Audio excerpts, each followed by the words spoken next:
Hey guys, Bentley here again. We are continuing on for step 3 for our Texas art project, where we're going to enlarge one of our thumbnail sketches. I have decided to go with this one. I had a critique with myself, and myself told me that we like this one, so that's what we're going to do. You can draw your, so we're going to do these bigger, obviously. You can draw on, this is a piece of drawing paper that we had at school. If you've got like some leftover black paper that you did for your Aborigine, you can also just use a piece of paper from the printer. It's a little thinner than the other papers, but if that's all you have, that's totally fine. So I've got my paper here, and I've got my thumbnail sketch. And I'm gonna draw this way. I'm gonna do this, okay? And again, I'm only using a Sharpie so that you guys can see the lines really well. So that it shows up on camera, so you don't have to use a Sharpie. So I started with, I had a circle here, and then I kind of broke it up this way. And then I think I had one more down here. Okay, so here is my drawing that I'm going to work with. Now, what you kind of want to do is, on your sketches, you should have shaded in what was different, right? These are all white spaces with black lines. So I know that I want this to show up differently. I'm just going to lightly shade that in so I know what I'm doing.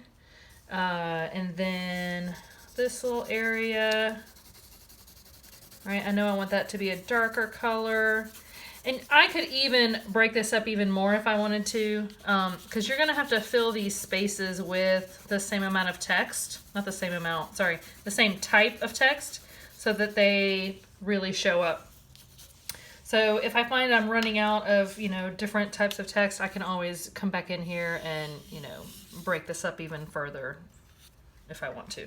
So how do you use your text to fill this in? So what you don't want to do, so I'm just going to take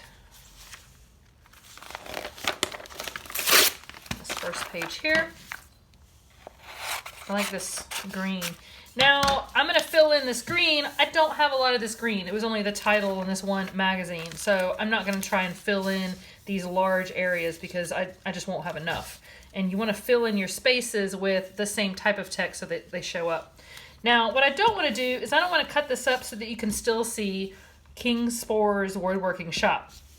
So how do I just use the text, colors, lines, and shapes without, still having the words? So the first thing you can do is I'm going to cut this straight down the middle, okay?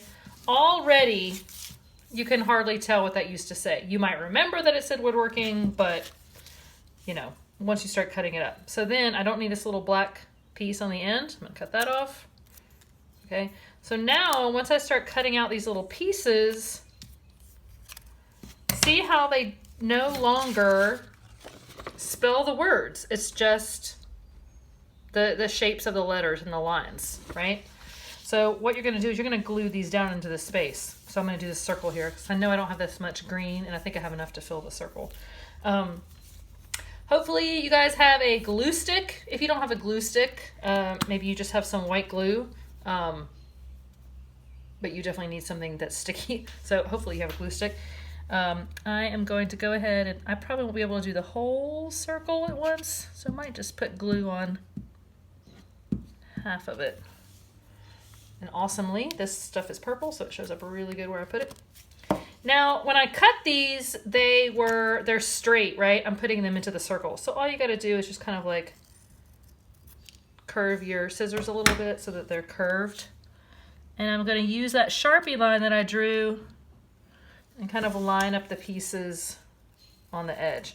It's a little easier to do your edges first, so you can make sure, kind of like when you were, a little kid, like last year, and when you were coloring in your coloring book and you colored in the edges before you did the inside, that's kind of what you want to do with this. It's just a little tip. It's a little easier.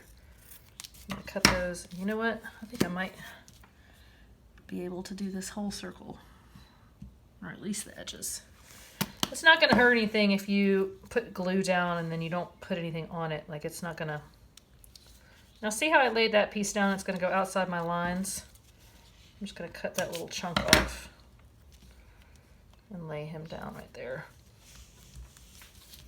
You want to be as neat and tidy as possible, because that's how it's gonna stand out. If you're just kind of slapping things down and not paying attention to your lines, like I said, just like when you were in kindergarten and, you know, coloring in, like, it shows up when you're not staying inside the lines, right? So you want to make sure that you're doing that. Let me cut that a little smaller. Actually, I'm second guessing myself. I'm thinking I don't have enough to fill this entire circle. So now you can see how that works. This one's pretty big. I'm going to put this. You can turn them upside down. My glue is starting to set up. So see how I'm filling in this circle? You guys can probably tell really well how well this shape is showing up now that I'm putting this contrasting text on here. This green and white is really contrasting with the white of the paper, right? So see how you shouldn't be able to really see. My glue is setting up. You shouldn't be able to see any words because this isn't a project with words, okay? We're not trying to say anything political or anything like that. We're just using the text as a design element. Just the lines and shapes of the letters and the font, the background behind the font.